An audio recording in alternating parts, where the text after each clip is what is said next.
soon become much better acquainted with this isolated building. The priests had observed our procession winding down the hill, and at the first knocking the gate was opened. Masters, servants, Arabs, and Bedouins all passed through, but when my turn came, the cry was, "Shut the gate!" and I was shut out, with the prospect of passing the night in the open air, a thing which would have been rather disagreeable, considering how unsafe the neighbourhood was. At length, however, a lay brother appeared, and pointing to the tower, gave me to understand that I should be lodged there. He procured a ladder from the convent, and went with me to the tower, where we mounted by its aid to a little low doorway of iron. My conductor pushed this open, and we crept in. The interior of the tower seemed spacious enough. A wooden staircase led us farther upwards to two tiny rooms, situated about the centre of the tower.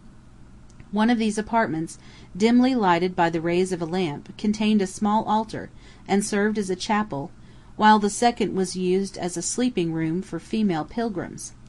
A wooden divan was the only piece of furniture this room contained. My conductor now took his leave, promising to return in a short time with some provisions, a bolster, and a coverlet for me.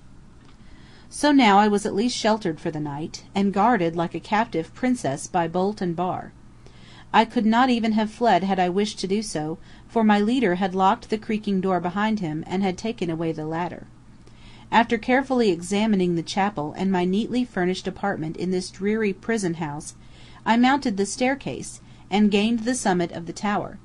Here I had a splendid view of the country round about, my elevated position enabling me distinctly to trace the greater part of the desert, with its several rows of hills and mountains skirting the horizon.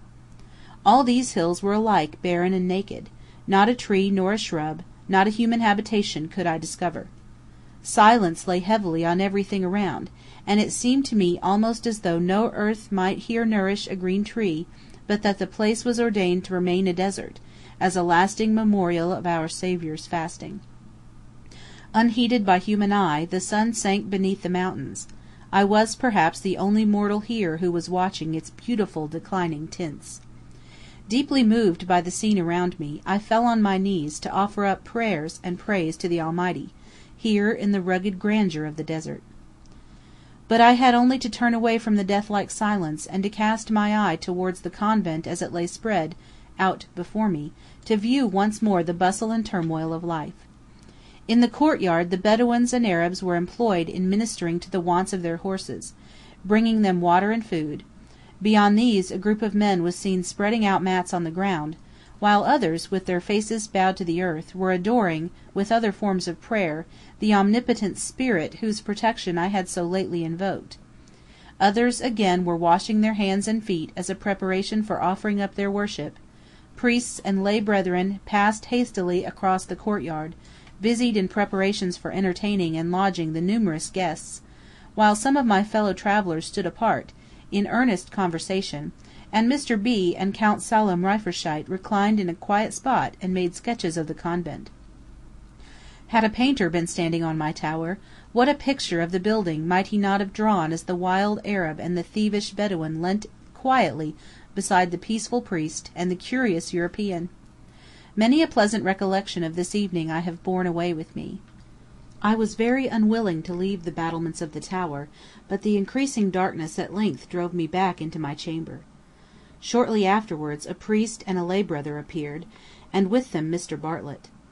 The priest's errand was to bring me my supper and bedding, and my English fellow traveller had kindly come to inquire if I would have a few servants as a guard, as it must be rather a dreary thing to pass a night quite alone in that solitary tower. I was much flattered by Mr. Bartlett's politeness to a total stranger, but summoning all my courage, replied that I was not in the least afraid.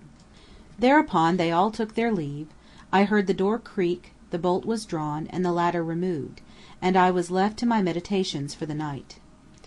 After a good night's rest, I rose with the sun, and had been waiting some time before my warder appeared with the coffee for my breakfast. He afterwards accompanied me to the convent gate, where my companions greeted me with high praises. Some of them even confessed that they would not like to pass a solitary night as I had done. Section 17